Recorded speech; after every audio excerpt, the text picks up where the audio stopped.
Vamos lá então, irmãos. Segundo Reis, capítulo 6, versículo de número 13. Não sei se vou no 13. Vamos lá do 13. A partir do 13. Então, segundo Reis 6:13. Ele disse: Ide e vede onde ele está. Ele é Eliseu, irmãos. Para que eu mande prendê-lo. Foi dito: eis que está em Dotã. Então enviou para lá cavalos, carros e fortes tropas. Chegaram de noite e cercaram a cidade. Tendo se levantado muito cedo, o moço do homem de Deus e saído, eis que tropas, cavalos e carros haviam cercado a cidade. Então o seu moço lhe disse: ai, meu senhor, que faremos? Ele respondeu: não temas, porque mais são os que estão conosco do que os que estão com eles. Orou Eliseu e disse: Senhor, peço-te que abra os olhos para que veja. O Senhor abriu os olhos do moço e ele viu que o monte estava cheio de cavalos e carros de fogo em redor de Eliseu. Amém? Você pode fechar os teus olhos? Pai Santo, toma, Senhor, nessa noite as nossas vidas nas tuas mãos. Pai, nesse sábado, à noite, que tanta gente faz tanta coisa que não é do teu agrado. Que aqueles que chegam na tua casa, ó Deus, possam receber aquilo que vieram buscar do Senhor.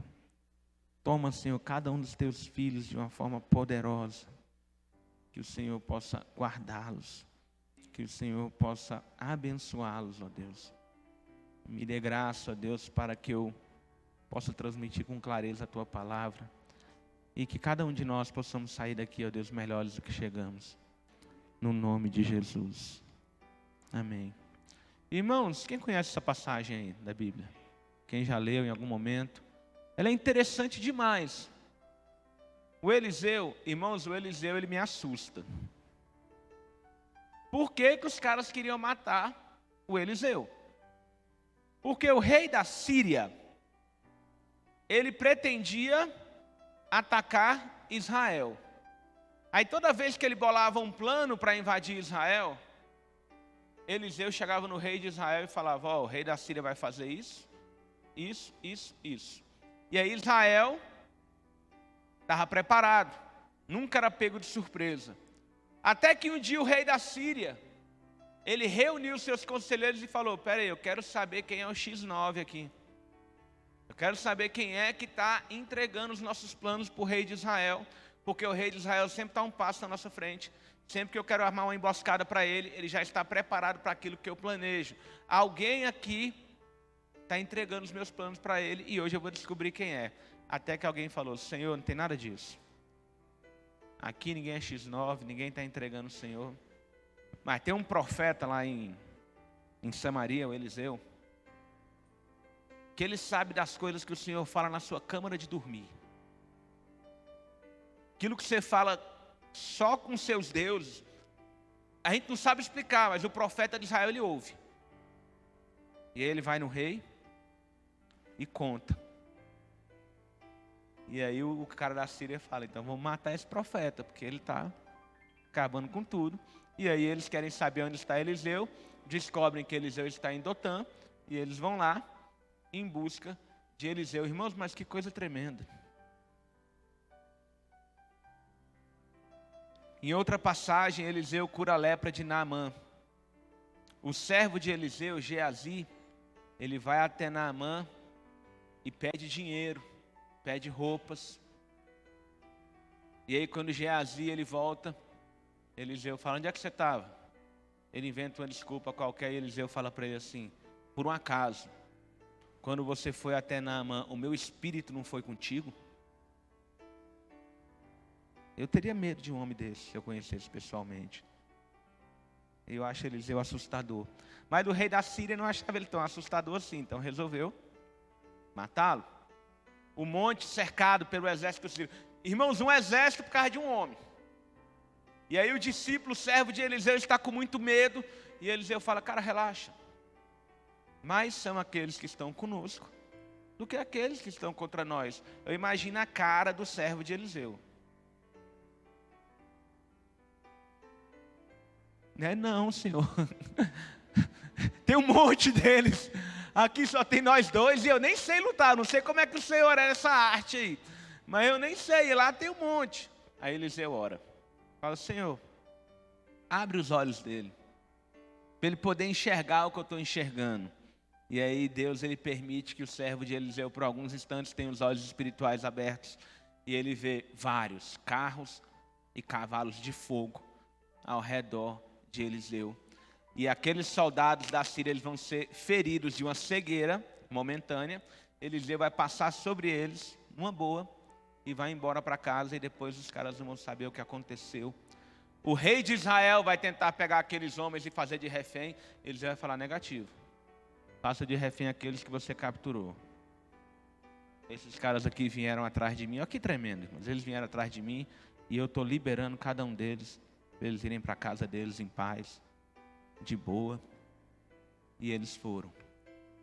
Mas o que é que eu quero que você perceba na noite de hoje? Eu quero falar um pouquinho sobre o mundo espiritual. Por quê? Porque o mundo espiritual, ele é real. Amém? Porém, ele é ignorado.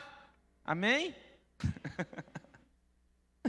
Ele é altamente ignorado. Só para vocês prestarem atenção num detalhe.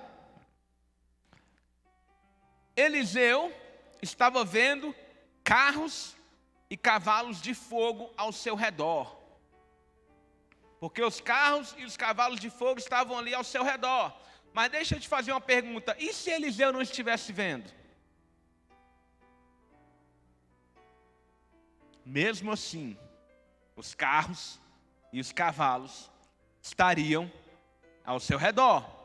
O que diferencia o Eliseu da maioria de nós é que ele estava vendo.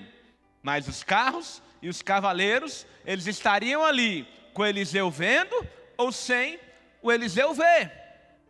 Ou seja, existe uma guerra no mundo espiritual, existe coisas acontecendo no mundo espiritual, nada acontece puramente no físico, tudo que fazemos, irmãos, vai refletir em alguma coisa no mundo espiritual. A diferença é que muitas vezes, como nós não conseguimos enxergar, nós ignoramos esse mundo espiritual. E o inimigo das nossas almas, ele é o mestre, ele é o arqui-enganador, e tudo que ele quer é tirar o nosso foco do mundo espiritual e mandar o nosso foco para qualquer outra coisa, desde que não seja o mundo espiritual.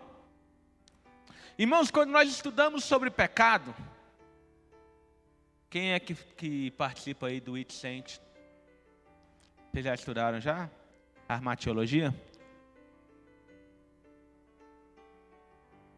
Quando a gente estuda sobre pecado, pecado, no grego, é armátio. Por isso que a doutrina do pecado é a armatiologia. E qual é o significado literal desse negócio? O significado literal é errar o alvo. Agora preste atenção nesse significado. É por isso que Paulo fala assim, eu prossigo para o alvo. Não quero errar. Esse mesmo termo é usado para um arqueiro que erra a flechada. O que é óbvio, né? Errar o alvo.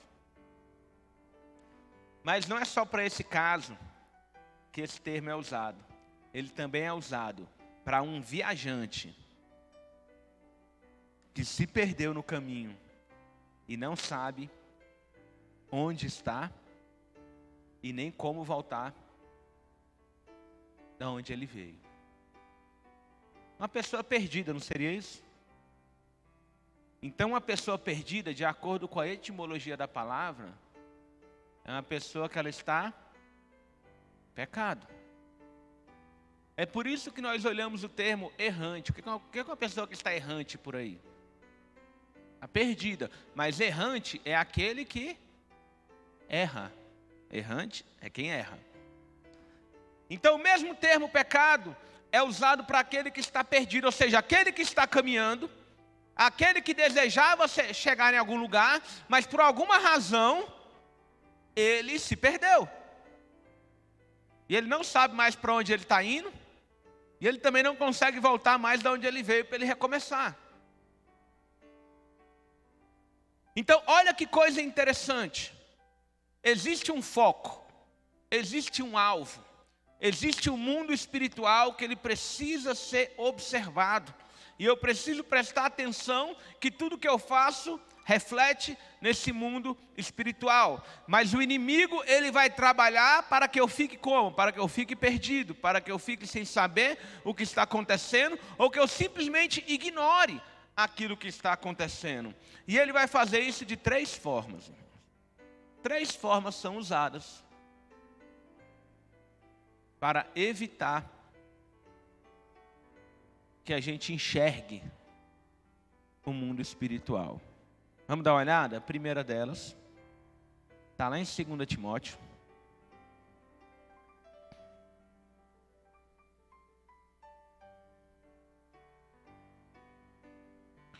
Capítulo 4, irmãos. 2 Timóteo 4.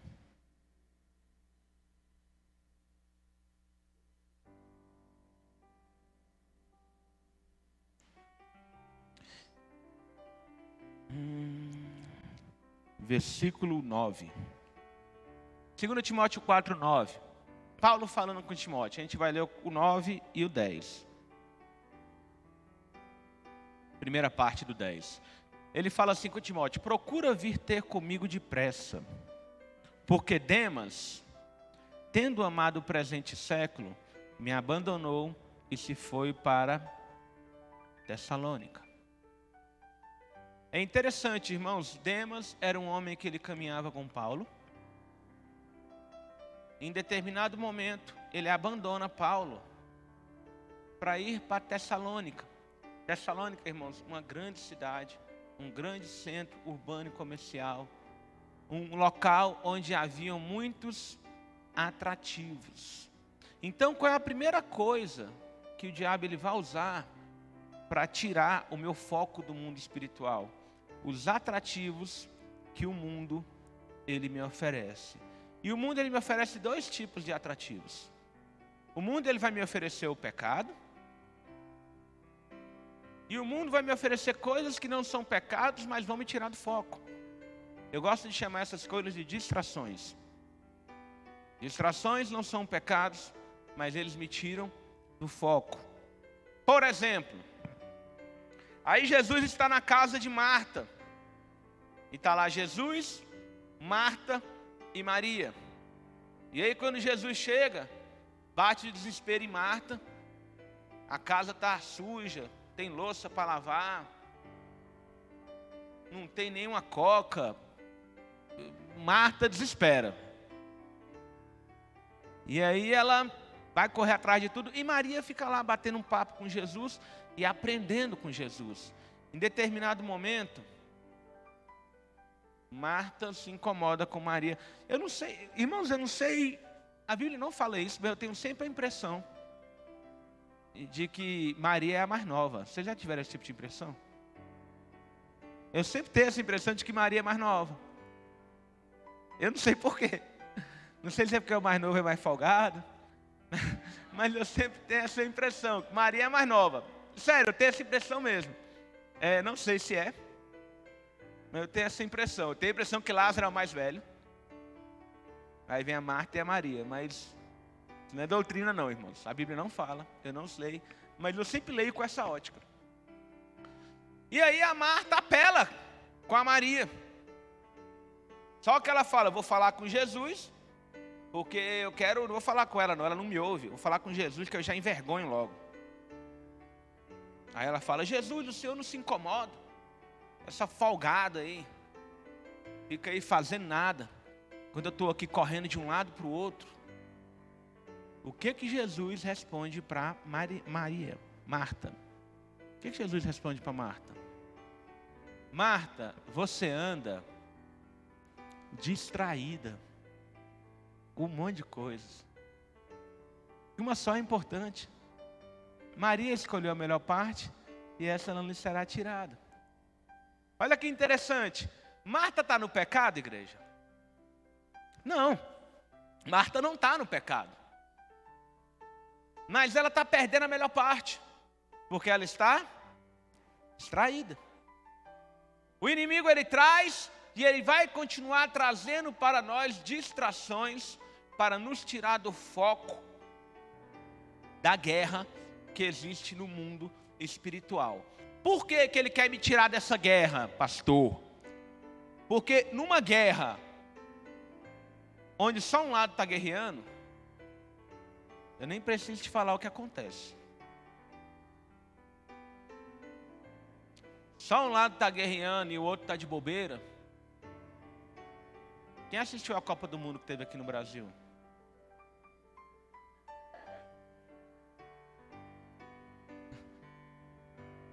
Semifinal, Brasil e Alemanha. Um lado resolveu jogar. O outro eu não sei o que foi fazer ali. Véio. Turismo, não sei. Véio. Mas acontece aquele tipo de coisa. Quando um lado resolve guerrear e o outro fica de bobeira. Então deixa eu te falar uma coisa. O nosso inimigo, ele não para.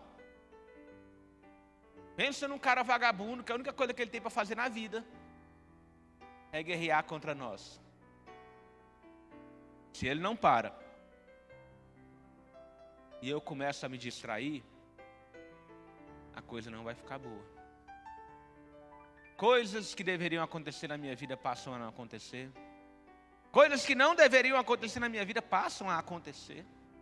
Porque existe uma batalha no mundo espiritual e eu estou me perdendo. O mundo, ele me oferece várias distrações. E o inimigo de nossa alma, ele não pode me obrigar a pecar. Ele não pode me obrigar a me distrair, mas ele pode sugerir várias coisas. Ele pode chegar para mim e mostrar várias coisas.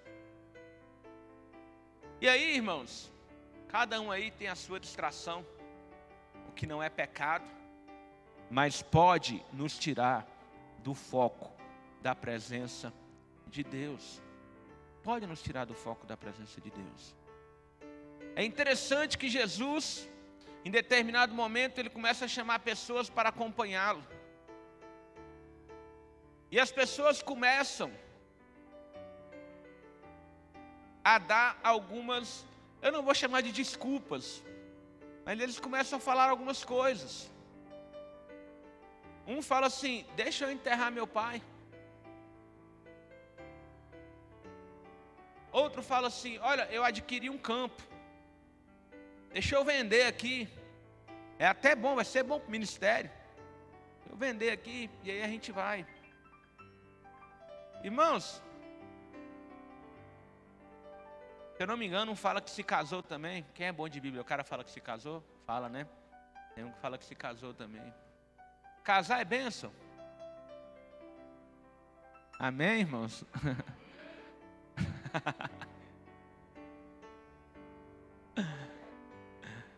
Glória, casar é bênção, irmãos. Cadê o Wesley? Casar é bênção, Wesley. Amém. Wesley, hoje a gente estava aqui ralando na igreja, ele trouxe uma revelação sobre João 21. Que eu nunca tinha parado para pensar nisso. Que Jesus fala para Pedro assim: Pedro, quando tu era mais novo, tu ia para onde queria.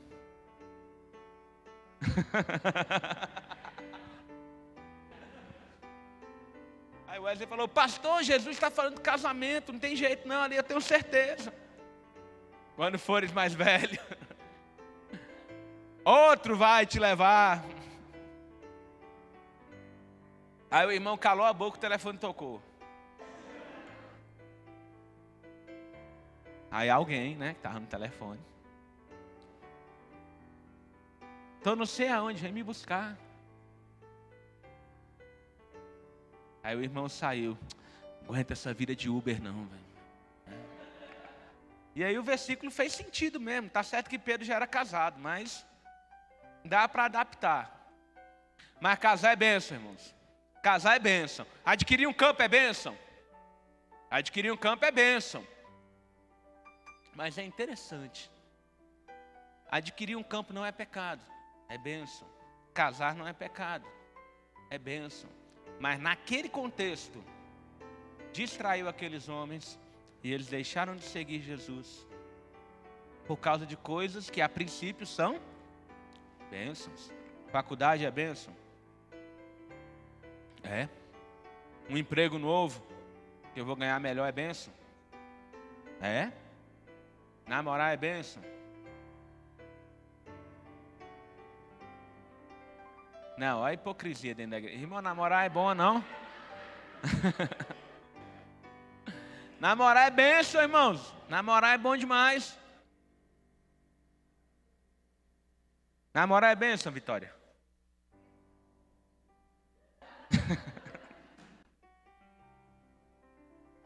O Jefão já está rosa, não vou perguntar para ele não.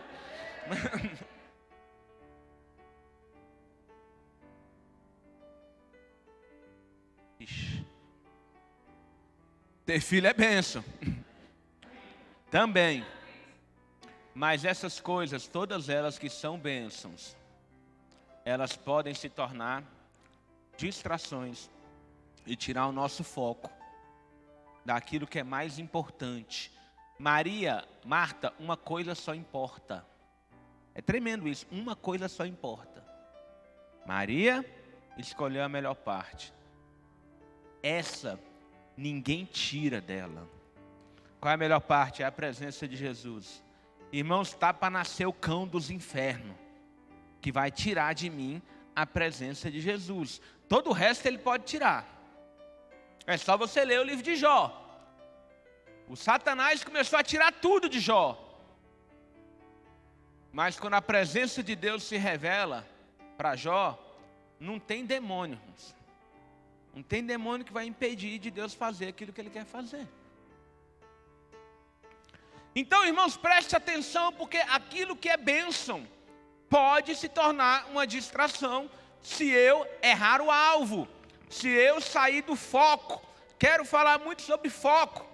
Nessa noite, o ministério, ele é bênção, mas ele pode me tirar do foco da presença de Deus, se eu dedico tempo demais para qualquer coisa e começa a faltar tempo para eu olhar para esse mundo espiritual, para eu contemplar o meu Deus, eu estou me distraindo. E não vai demorar para eu errar o alvo. Então o inimigo de nossas almas, ele vai usar tudo aquilo que o mundo nos oferece. E o mundo jaz do maligno, o mundo está à disposição dele. Ele vai usar esse mundo para me tirar do foco da batalha espiritual. Amém? Segunda coisa que me tira do foco: as circunstâncias. As circunstâncias negativas, elas têm um poder enorme de me tirar do foco. E aí, Pedro, ele está no barco, existe uma grande tempestade, Jesus começa a se aproximar, eles acham que é um fantasma. Eu acho muito interessante os discípulos acreditarem em fantasma, mas tudo bem, eles acham que é um fantasma, eles ficam com medo, e Jesus ele começa a falar: não tem mais, sou eu. E aí Pedro ele fala assim: irmãos, se é o Senhor, manda eu ir aí ter contigo andando sobre as águas. Legal é Jesus, irmãos. Uai, quer vir? Vem, vem. E aí Pedro ele começa a andar sobre as águas. E aí a Bíblia fala que ele começa a atentar para a tempestade, para a circunstância. E aí nesse determinado momento ele começa a afundar. Enquanto Pedro está olhando para Jesus, ele fez o que nenhum outro ser humano fez, com exceção de Jesus. Ele andou sobre as águas. Eu não sei quantos passos Pedro andou sobre as águas, irmãos, mas eu sei que eu nunca andei nenhum. Então foi muito melhor do que eu. Enquanto ele estava focado, ele está vivendo um milagre. Enquanto ele está focado, irmãos, presta atenção. Qual era o problema dos discípulos naquele momento? O problema dos discípulos era a tempestade, era o mar agitado. Enquanto Pedro estava focado, ele estava andando sobre o mar. Ele estava andando sobre o problema. O problema deles era a agitação do mar. Ele andando sobre o mar, ele está andando sobre o problema. Ele está andando acima O problema existe? Existe, mas aquele que está focado, ele vai caminhar por cima dos problemas. Como a águia voa sobre a tempestade, aquele que está focado, ele vai andar sobre os problemas. É por isso que a palavra de Deus fala: até os jovens se cansam e os mancebos se fadigam, mas os que esperam no Senhor renovarão as vossas forças e terão asas como de águia, ou seja, vão andar sobre os problemas. E quando eu ando sobre os problemas, eu corro e não me canso, eu caminho e não me fadigo. Irmãos, é tremendo. Aquele homem está andando sobre os problemas porque ele está focado. Daqui a pouco ele começa a atentar para as circunstâncias ao seu redor e ele começa a afundar. Ele tira o foco do espiritual, Jesus, e ele traz o foco para o natural, as circunstâncias ao seu redor, e ele começa a afundar. Irmãos, de repente eu estou andando, e a cada passo que eu dou, eu afundo mais um pouco, porque o meu foco está totalmente voltado para aquela doença, o meu olhar está totalmente voltado para aquele desemprego, para aquele problema que eu estou vivendo, sendo que tudo que Jesus ele quer é que eu olhe para ele e eu comece a caminhar sobre, e eu comece a caminhar além. Enquanto Pedro caminhava sobre a tempestade não parou, irmãos. Presta atenção nisso. A tempestade não parou porque Pedro começou a andar sobre as águas. A tempestade era a mesma. De antes dele andar, enquanto ele estava andando, e quando ele começou a afundar, a tempestade e a agitação do mar era exatamente o mesmo. O que mudou nos três casos? O foco do Pedro. Para onde ele estava olhando. O que é que estava chamando a atenção dele? O inimigo ele vai fazer com que as circunstâncias aqui do meu lado direito, do meu lado esquerdo, chame mais a minha atenção do que o mundo espiritual. Chame mais a minha atenção do que a presença de Jesus. Irmãos, enquanto o meu foco está em Jesus, enquanto eu estou centrado na guerra que existe no mundo espiritual, e eu estou guerreando aquela guerra ao lado de Jesus, 1000 cairão ao meu lado, 10.000 à minha direita, e eu não serei atingido. O pau está quebrando do meu lado, o mundo está caindo em cima da minha cabeça, está tudo dando errado, mas eu vou caminhando de glória em glória, e Deus ele vai me preservando, Deus ele vai me guardando, Deus ele vai me abençoando, e daqui a pouco eu começo a olhar para o lado, e aí começa a dar ruim. Quando a gente olha para o livro de 1 Samuel, em determinado momento, Davi, ele olha e fala assim, qualquer dia desses, ele está sendo perseguido por Saul, e ele fala, qualquer dia desses Saul vai acabar me pegando. Então eu vou para a terra dos filisteus. E ele vai para a terra do inimigo. E lá na terra do inimigo, ele está disposto a entrar no exército inimigo para lutar contra Israel. E aí os amalequitas vêm, vão saquear a casa de Davi, vão levar seus filhos, sua esposa, porque ele foi para o lugar errado. Esse mesmo Davi, que durante anos no deserto não foi pego pelo inimigo, em determinado momento ele estava com medo. O mesmo Davi que sempre falava com o Senhor, a Bíblia fala assim, e disse Davi consigo mesmo, qualquer dia Saul me alcançará. O mesmo Davi que falava sempre com o Senhor, ele falou consigo mesmo, e ele começou a olhar para as circunstâncias, ele começou a olhar para a lógica, ele começou a olhar de uma forma racional, e ele falou, cara, isso aqui não tem como. Só que ele se esqueceu de algo tremendo, irmãos. Ele se esqueceu de algo importante demais, sabe o quê? Que lá no capítulo 16, quando Davi era um adolescente, o homem mais respeitado de Israel chegou na casa dele, o profeta Samuel, e ele falou assim, Deus ele me mandou aqui para ungir o próximo rei de Israel. E veio um filho, não era ele, veio outro filho de Jessé, não era ele, veio outro filho de Jessé, não era ele, até que chegou o mais novinho, Davi, e Samuel falou: esse é o ungido do Senhor. E na frente de todo mundo, Samuel ungiu a Davi, o próximo rei de Israel. Ah, Davi, se Samuel te ungiu o próximo rei de Israel, eu não sei quais são as intenções de Saul, mas você não morre antes de se tornar o próximo rei de Israel. Mas ele se esqueceu disso e começou a pensar: poxa, a coisa está feia, qualquer dia o Saul vai vir e vai acabar com tudo. Ei, eu tenho uma chamada do Senhor. Ei, você tem uma chamada do Senhor. Existe um propósito de Deus na sua vida. Existe uma caminhada que Deus ele criou para nós. E a vida não acaba. As coisas não terminam enquanto o propósito de Deus não for manifesto e não for cumprido na minha vida. Deus ele quer que eu caminhe em determinada direção. Irmãos, caminhe nessa direção. Se você não caminhar, o propósito não se cumpre. Mas caminhe nessa direção, que pode vir o cão dos infernos que quiser. Não vai impedir o propósito de Deus de se realizar na sua vida. Não vai. Podia acontecer qualquer coisa, menos Davi não ser rei. Existiu uma palavra de Deus liberada sobre ele. Ele vai ser o próximo rei de Israel. Nem que ele fosse coroado rei de Israel e morresse no outro dia, mas ele ia ser coroado rei de Israel. Porque para Deus não há impossíveis em todas as suas promessas. Então, se Deus prometeu, irmão, pode fazer compra, pode fazer as compras, pode chamar o pessoal, pode comemorar, pode dar festa, porque vai acontecer, irmãos.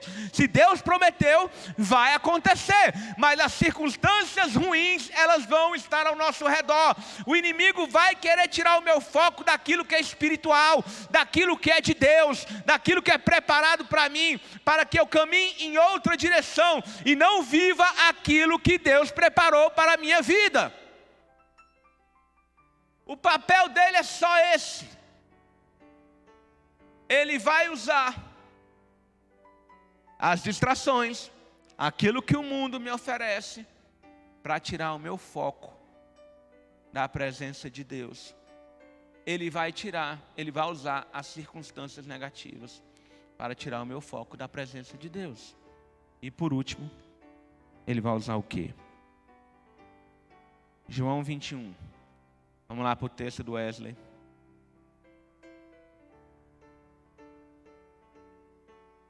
Qual é o versículo, Wesley?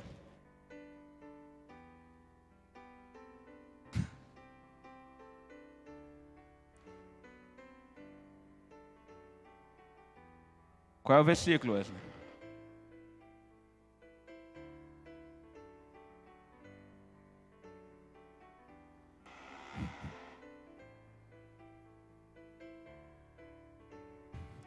Não é o do Wesley que a gente vai ler, não, irmãos. É o versículo 20. Eu vou abrir aqui o do Wesley, 18. É o 20. Vamos lá. Presta atenção, irmãos, que coisa tremenda. Qual é o contexto desse texto? Pedro, tu me amas, vocês conhecem, né? Pedro, tu me amas. Pedro, tu me amas. Então apacenta as minhas ovelhas. E aí Jesus está caminhando na praia com Pedro e eles estão conversando.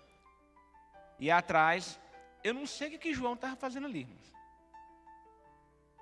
João era o mais novo também, eu sei, disso eu sei. Ele era o discípulo mais novo. Mais novo é folgado, velho. E aí está indo o João querendo ouvir a conversa, né? Andando atrás deles, assim, na espreita. Aí Pedro apela. Olha lá, vamos ver o versículo 20. Então Pedro, voltando-se, viu que também o ia seguindo o discípulo a quem Jesus amava, o qual na ceia se reclinara sobre o peito de Jesus e perguntara: Senhor, quem é o traidor? Vendo, pois, Pedro perguntou a Jesus: e quanto a este? Você está falando para eu apacentar? E esse aqui? Respondeu-lhe Jesus: se eu quero que ele permaneça até que eu venha, o que te importa? Quanto a ti, segue-me. Presta atenção. Quando Jesus ele falou para Pedro assim, deixa eu falar sério agora. Quando Jesus falou para Pedro: Pedro, quando tu eras moço, andava por onde queria, mas quando fores mais velho, vai caminhar para onde você não quer. Jesus está falando da forma como Pedro iria morrer. Ele ia morrer sendo guiado pelo Espírito Santo. E naquele tempo ele era guiado pela sua própria cabeça. E aí Jesus fala como ele ia morrer. E aí ele vê João e fala, e esse aqui? E Jesus, e o que tem ele? Se eu quero que ele viva eternamente, o que tem a ver com isso? Eu quero que tu me siga. Deixa o cara para lá. Qual é a terceira coisa que me tira do foco do mundo espiritual? O João. Meu irmão, as pessoas. Irmão, começa a olhar para as pessoas e tu vai cair. E tu vai cair de queixo no chão. Tu vai cair bonito. Por quê? Porque as pessoas, por melhor que elas sejam, ela não é perfeita, ela vai errar. Ela vai pisar na bola em determinado momento. Antes desse culto começar, eu estava pedindo perdão para o Marquinhos, porque ontem eu pisei na bola com ele, feio demais. Irmão, eu fiquei com tanta vergonha de mim mesmo. E aí eu mandei um áudio para ele, estava implorando para ele me perdoar. E hoje, quando eu ouvi, eu estava pedindo perdão novamente, porque a gente erra com as pessoas. Bem intencionado ou mal intencionado, a gente erra. E se eu for ficar olhando para o outro, eu vou me perder.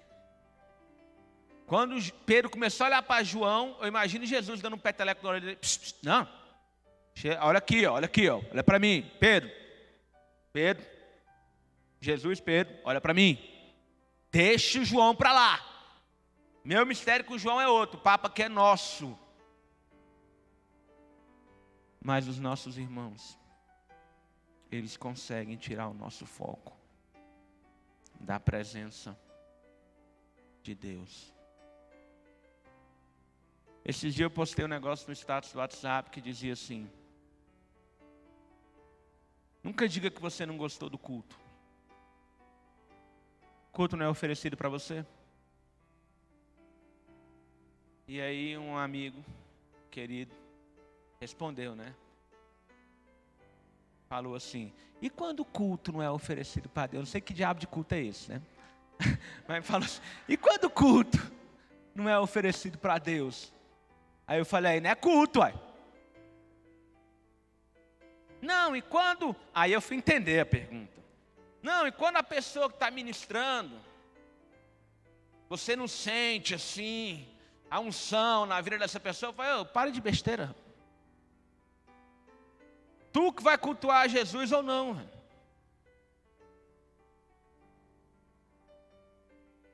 É você que vai cultuar o Senhor. Se você entrar na igreja, querer cultuar a Deus, você vai cultuar. Você pode subir o pastor no pecado aqui e pregar. Você vai adorar o Senhor. Agora, se tu não quiser, irmão, pode vir quem quiser. Jesus pregando, tinha gente que não queria. Irmão, se com Jesus pregando, quem não quer, não vai. Não vai cultuar. Então para de besteira, de ficar olhando para o fulano, para o ciclano. Mas esse fulano ele pisa na bola. Tu pisa também, cara. Tu está pensando que tu é quem? A última bolacha do pacote? A última bolacha do pacote geralmente é toda quebrada. Não queira ser ela, não. Não é bom, velho. Faz só o faro, já viu? A última bolacha não é legal, não. O mundão e aquilo que ele me oferece me tira do foco. As circunstâncias me tiram do foco. Se eu começar a olhar para as pessoas, eu vou sair do foco. E é por isso que o apóstolo Paulo ele fala: eu prossigo para o alvo. Eu prossigo. Eu quero caminhar. Existe uma caminhada proposta. Existe uma guerra ao ser guerreada. Eu não estou enxergando como Eliseu os carros e os cavalos de fogo, mas eles estão aí. E eles estão esperando eu entrar nessa guerra também, porque os anjos estão aqui para nos servir. Eles são conservos. Eles estão aqui para nos abençoar. A guerra ela é travada. Daniel, ele começou a orar. E aí o anjo responde para ele: desde o dia que tu começou a orar, o Senhor ordenou eu vim trazer a resposta da oração. Mas o demônio que toma conta desse país aqui me resistiu e houve guerra. Houve guerra. Então existe a guerra, eu não posso ignorar. Existe uma guerra pela minha vida. Existe uma guerra pela sua vida. Cada momento da sua vida, presta atenção, é um capítulo dessa guerra. Sabe quando você está decidindo se você vai vir na igreja ou não? Se você tivesse uma audição espiritual, você ia ouvir o barulho das espadas. Que a guerra está sendo travada. Sabe quando você está na dúvida se você vai orar ou não? Cada decisão que eu tomo, ela vai refletir no mundo espiritual. Uma guerra está sendo travada. Sabe quando eu venho à igreja e começa aquele momento do apelo? Irmãos, ali a guerra a gente quase consegue enxergar essa guerra. Porque é Deus, Ele querendo me abençoar. E o inimigo tentando me convencer de que eu não preciso daquele momento, de que aquilo não é para mim, que hoje não, deixa para outra hora. Existe uma batalha.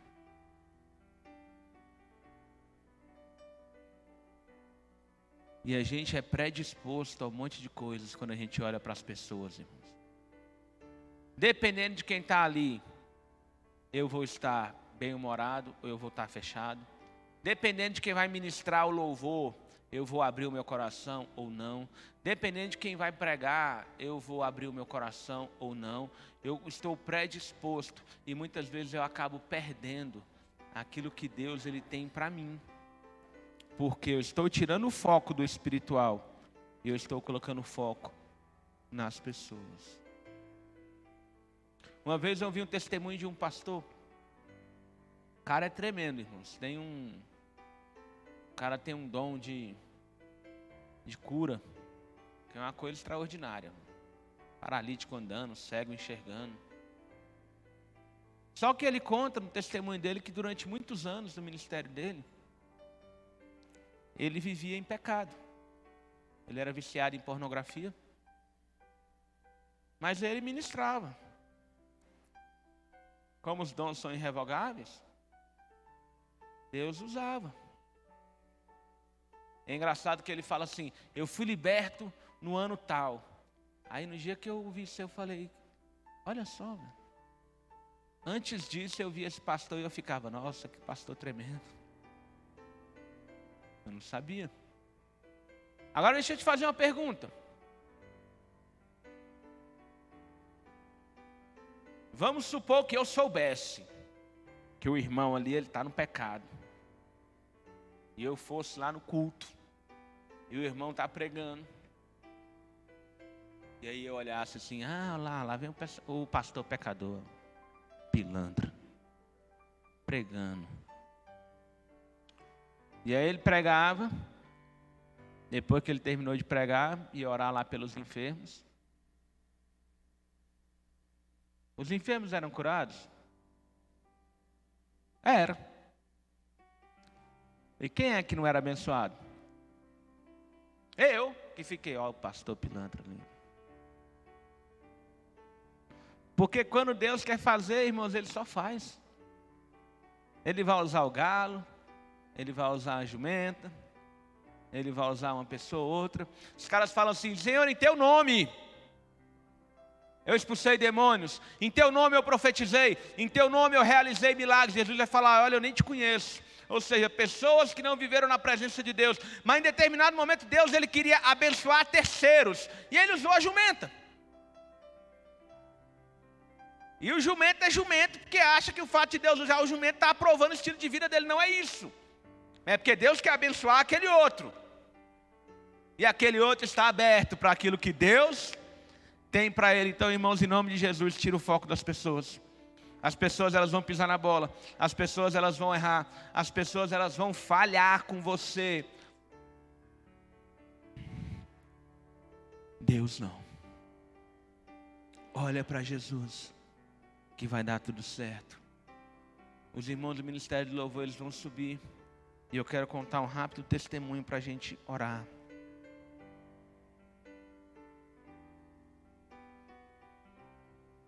Já contei, alguns já sabem.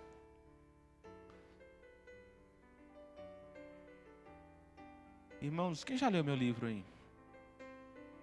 Lá no livro, eu vou contar uma experiência que eu tive com a irmã que no livro eu chamo de Eva. Vocês lembram dessa história? A Eva, que não se chama Eva, mas vamos manter esse nome aqui. Em determinado momento, ela estava possessa de um demônio. E aí chamaram a gente. Fui eu e o Tiago lá orar para expulsar o demônio. Nunca vi um demônio tão endemoniado, um demônio tão presunçoso.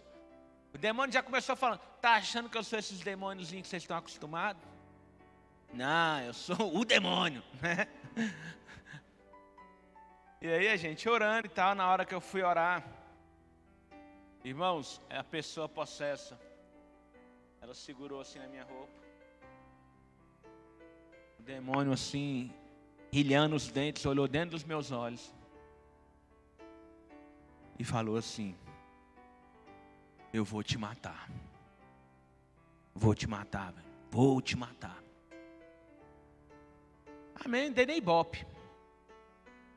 Deveria ter dado, mas eu não dei. Dei nem ibope. Umas 2 ou 3 semanas depois, eu sofri um acidente de carro. Que eu devia ter a foto do carro, mano. Eu acabei apagando. Porque não sobrou nada do carro, mano. Só que nós que estávamos dentro do carro, estava eu, a minha esposa e a Brenda. Não aconteceu nada com ninguém. Para não falar que não aconteceu nada, minha esposa, ela machucou o joelho. Machucou não, ficou dolorido o joelho, porque ela bateu o joelho assim no porta-luva na hora da batida.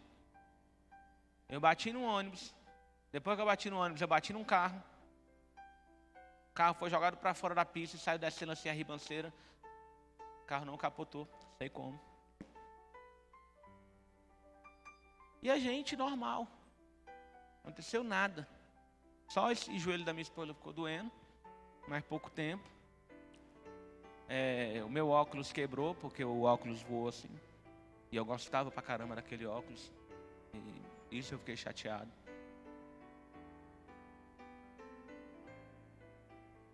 E aí, amém, né? Você desce e tal. Quando eu olhei pro carro, quando eu desci, irmãos, porque você desce, como você tá bem, você acha que não aconteceu nada. Quando eu desci, eu olhei pro carro, eu tomei um susto. Só que em questão de segundos, o susto, ele deu lugar para um espírito de exaltação. E eu comecei a glorificar a Deus pelas nossas vidas. E o que acontece? Depois de um tempo, depois de algumas 2, 3 semanas, aí me veio a revelação do que aconteceu naquele dia. Nós estávamos na época fazendo culto no colégio, no 28. E aí teve um dia que nós estávamos cultuando, eu estava orando, eu estava pregando esse dia. E aí Deus, ele abriu os olhos de um irmão. E o irmão viu um anjo enorme. E o irmão estava meio, sabe? Então caiu temor sobre a vida do irmão. Falou, pronto, agora o anjo veio descer a foice. Acabou para mim. Então o irmão correu para o altar. E se reconciliou com Deus. Com medo do anjo. O anjo tremendo. E aí ele passou o resto do dia vendo, irmãos, é impressionante, ele passou o resto do dia vendo esse anjo. Aí terminou o culto, ele está vendo o anjo, ele está falando, o anjo está ali, o anjo está olhando para mim, não sei o que, o anjo, estou com medo do anjo. Aí a gente foi lanchar, a gente foi comer uma pizza, eu, ele e minha esposa. E aí a gente está indo e ele está todo... O que foi, irmão? O anjo está aqui no carro, o anjo. E aí a gente chegou na pizzaria. A gente estava lá. Aí ele falando, pô, o anjo está abençoando esse lugar. O anjo está ali. Foi naquela mesa, foi ali e tal. Ô, irmão, vontade que deu de ver esse anjo.